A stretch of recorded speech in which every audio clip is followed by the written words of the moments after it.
la tierra.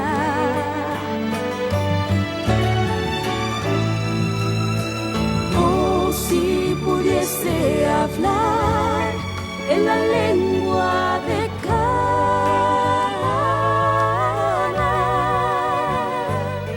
te diría un poco de la gloria de un mundo mejor.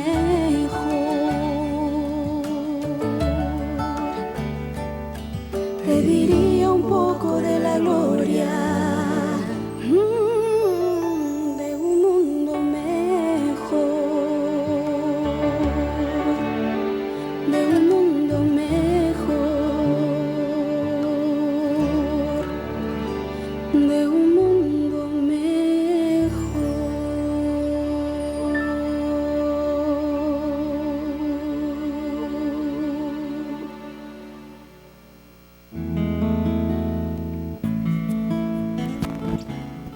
Dios y Padre que habitas en las mansiones celestiales, allí en el santuario celestial, intercediendo por mí, por nosotros, por esta raza humana, te alabamos, te glorificamos y loamos tu santo y divino nombre y te damos gracias porque no hay otro nombre en el cual podamos ser salvos.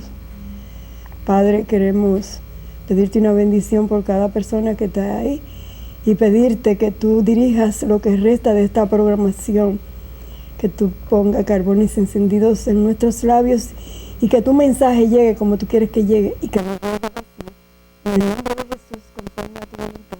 Amén. Buenos días de nuevo, gracias por estar ahí. Nos vamos perseguidos y perseguidores dentro de la iglesia y esto lo vamos a hacer en base a el texto bíblico que se registra en 2 de Timoteo 3, 11 y 12, usted puede acompañarme ahí con su Biblia, y dice, 2 de Timoteo 3, 11 y 12, eso es Pablo hablando, persecuciones, padecimientos como los que me sobrevinieron en Antioquía, en Iconio, en Listra, persecuciones que he sufrido, y de todas ellas me librará Jehová. Dios bendiga esta promesa. De todas ellas nos librará Jehová. Así que nos vamos con el tema. El hermano le puso desenmascarando perseguidores y perseguidos. Bueno, decíamos al principio que por qué era interesante este tema. Pero hay un asunto y es que la gente tiende a olvidar el pasado. Por eso a mí me gusta mucho la historia, porque la historia nos hace encontrar nuestro origen, los hechos de las cosas. La historia es maravillosa. Sí. Bueno, la misma profecía que nosotros no debemos temer a menos que olvidemos cómo el Señor se manejó, dirigió a su pueblo pasado. Y dicen los historiadores que los pueblos que no conocen su historia repiten los mismos errores. Por eso es que nosotros decimos, vea la Biblia para que conozca la historia, no repita los mismos errores. Usted me robó ese párrafo que le iba a decir ahora. Estamos en consonancia, mi hermano. Bueno, es verdad. ¿Sabe por qué? Porque al no informarse, como hablábamos del periódico divino y de la noticia que el periodista Pedro dio hace 4.000 años, 2.000 años, donde nos decía que debemos estar atentos a las profecías, ¿verdad? Como una antorcha que alumbra en lugares que... Sin embargo, la gente le gusta mucho que le digan, porque ni siquiera para eso somos trabajadores, para investigar por nosotros mismos. Bueno, hay una porción muy grande de gente que no le gusta leer nada. Y ahora esto se ha puesto más grave con las redes sociales. Con las redes sociales. Por ejemplo, cuando yo estudiaba en la escuela, ponían a investigar, a leer libros, ahora un clic y pégalo ahí. Y ya. Bueno, el caso es que aquí dice Pablo que toda de las persecuciones que él sufrió, y que entonces dice que todos aquellos que como él quieran vivir una vida fiel, recibirán ¿qué? Persecución. Pero note una cosa importantísima, ¿de dónde salían los perseguidores que perseguían a Pablo? Bueno, de la misma... Uno de los problemas más grandes es que al no estudiarse la historia bíblica, ¿verdad? Está como está, la gente habla de que fulano, siempre la persecución la extiende kilómetros y kilómetros lejos de donde está. ¿Te acuerdas de la Biblia narra de alguien que buscaba un tesoro y anduvo el mundo buscando algo así parecido, pero y vendió la tierra. ¿Y dónde estaba el tesoro? En su propio patio. En su propio patio. Y nosotros tenemos la verdad en nuestras manos y no la conocemos. Eso es, porque mire, el asunto de la persecución, no la busquemos lejos, busquémosla dentro de nosotros mismos. Nosotros, si damos un vistazo a la historia, nos encontraremos con que la persecución y el principal sufrimiento de la iglesia salió de dentro mismo. O sea, los conflictos internos de la religión son menos sabidos que aquel que le picó un ojo, vamos a decir, a un cristiano y le hizo daño en la vista. ¿Sabe por qué? Porque nosotros no hemos descubierto la América de que la persecución sale de adentro. La persecución siempre ha salido de adentro. Bueno, y, eso es sencillo, mi hermano, porque cuando en los tiempos de Cristo un concilio eclesiástico se reunió y determinó la muerte de Jesucristo. Y ese concilio no era griego, ni chino, ni árabe. No era un concilio cristiano. No, y no solamente un concilio cristiano, los cabezas llamados dirigentes de la iglesia, los hermano. principales, los sacerdotes. Exactamente, que eso es lo que la gente debe despertar. Debemos despertar en cuanto a los hechos reales de la religión, los conflictos internos de la religión y los enemigos internos de la iglesia siempre han constituido el peligro más grande. Jesús dijo que los enemigos del hombre saldrían de dónde? De su casa. Y Pablo también lo dijo. Ahora bien, en Lucas 21, 16, 17, usted verá que Jesús dijo claro que el peligro mayor de la iglesia, siempre los predicadores están hablando de los perseguidores de la iglesia, que la iglesia católica persiguió durante, y nosotros sabemos que sí, pero si hacemos un recuento de la verdadera historia, ¿de dónde sale este sistema religioso? No fue de la misma religión cristiana, cuando la apostasía, o sea, le dieron la espalda a la verdad y se unieron con los paganos, se formó oficialmente en el 538, vamos a decir, se organizó oficialmente este sistema y durante 1260 años persiguió a la iglesia en una forma terrible y pronto yo creo que vamos a ver las andadas de esas mismas expresiones con respecto a la, o sea que vamos a la iglesia. A repetir la historia. La historia, léame lo que dice ahí. Yo creo que eso pronto nosotros lo vamos a ver. Lucas 21. 21, 16, 17. Sí. Dice. Sí. 16, 17 dice. 16, 21, 16. Mas seréis entregados aún por vuestros padres y hermanos y parientes y amigos, y matarán a algunos de vosotros. Y el 17 dice, seréis aborrecidos de todos por causa de mí. Note que antes de mencionar a lo de afuera, menciona las personas más íntimas de uno, papá, mamá, hermanos, hermanas, tíos, sobrinos. ¿Por qué eso comenzó? Porque es así. Si vamos a nivel de iglesia, de sistema, si nosotros leemos la historia, veremos que dentro del pueblo de Dios siempre ha habido una guerra. Bueno. Y una guerra entre los fieles y los infieles de ella. Y resulta que casi siempre los infieles han sido mayoría. Ajá, ¿y sabe qué? Ni siquiera los hermanos de Jesús creyeron en él, hicieron la guerra. Al final, gracias a Dios, se arrepintieron.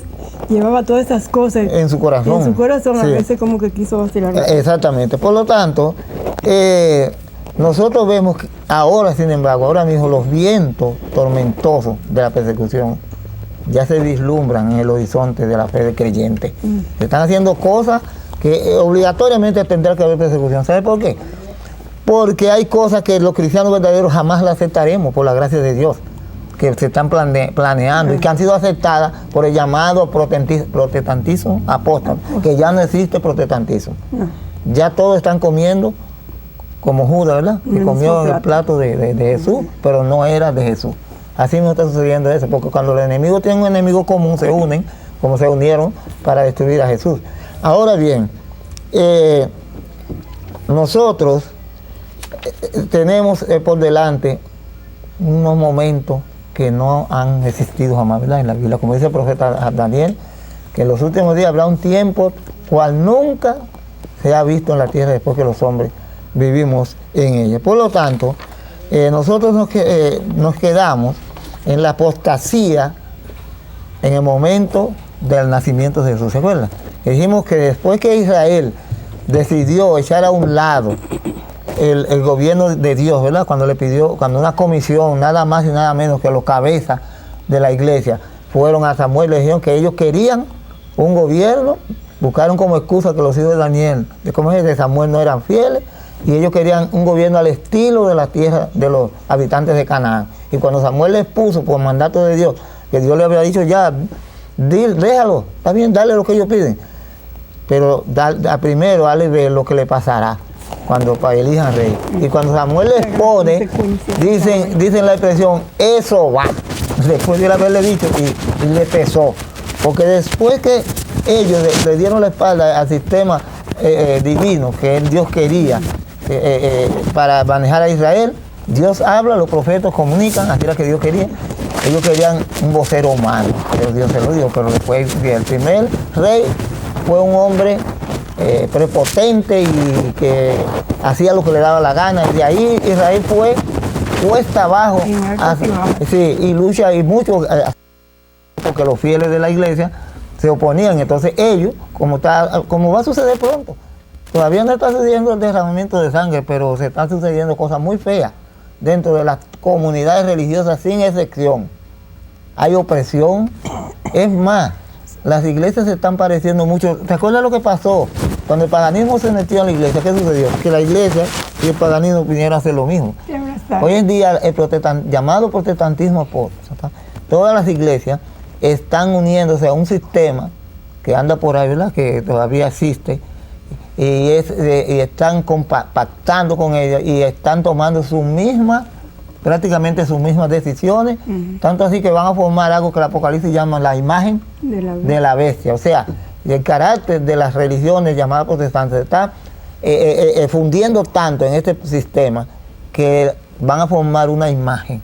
O sea, alguien que va a tener los mismos pensamientos, las mismas actitudes, las mismas características persecutorias y malignas de ese poder político religioso que gobierna el mundo. Por lo tanto, nosotros vamos a ver que después de regreso de los judíos a la tierra de Canaán, después del cautiverio de 70 años, después de la pequeña reforma de Nehemías y Esdras, llegó un tiempo terrible de cuesta abajo que llegó hasta el momento del nacimiento de Jesús. Yo tengo aquí ese texto que ella leyó, que donde Jesús dijo que seguiría el mismo patrón, persecución donde interna, y por eso mencionó yo creo que es un vínculo de lo más estrecho que existe, ¿no? Así, papá, esposo, madre, hijo, y lo mencionó.